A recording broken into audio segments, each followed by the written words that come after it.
গত কয়েকদিন ধরে উত্তপ্ত ভারতের উত্তর পূর্বাঞ্চলীয় রাজ্য মণিপুর।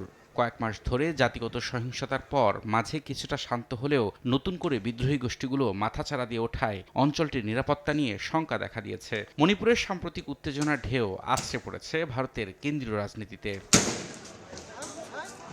জাতিগত সহিংসতায় প্রধানমন্ত্রী নরেন্দ্র মোদীর নিশ্চুপ ভূমিকার কঠোর সমালোচনা করেছে বিরোধী দল কংগ্রেস। অঞ্চলটির সংঘাত বন্ধে বিজেপি সরকার কার্যকর কোনো পদক্ষেপ নেয়নি দাবি করে দলটির সাধারণ সম্পাদক জয়রাম রামেশ বলেন, মণিপুরে আগুন জ্বললেও প্রধানমন্ত্রী এখনও সেখানে যাননি। বিদেশ থেকে শুরু করে ভারতের অন্যান্য জায়গায় সফরে যাওয়ার পরিকল্পনা করলেও মণিপুরে যাওয়ার কোনো প্রয়োজন মনে করছেন না মোদী।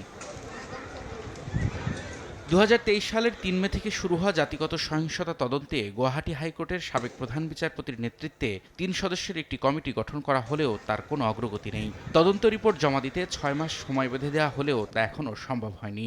নতুন করে 2024 সালের 20 নভেম্বর পর্যন্ত সময় বাড়িয়ে দেওয়ায় কঠোর সমালোচনা করেছে কংগ্রেস। মণিপুরে গত কয়েকদিনের সহিংসতার পর ধীরে ধীরে পরিস্থিতি স্বাভাবিক হতে শুরু করেছে বলে জানায় ভারতের কেন্দ্রীয় বাহিনী।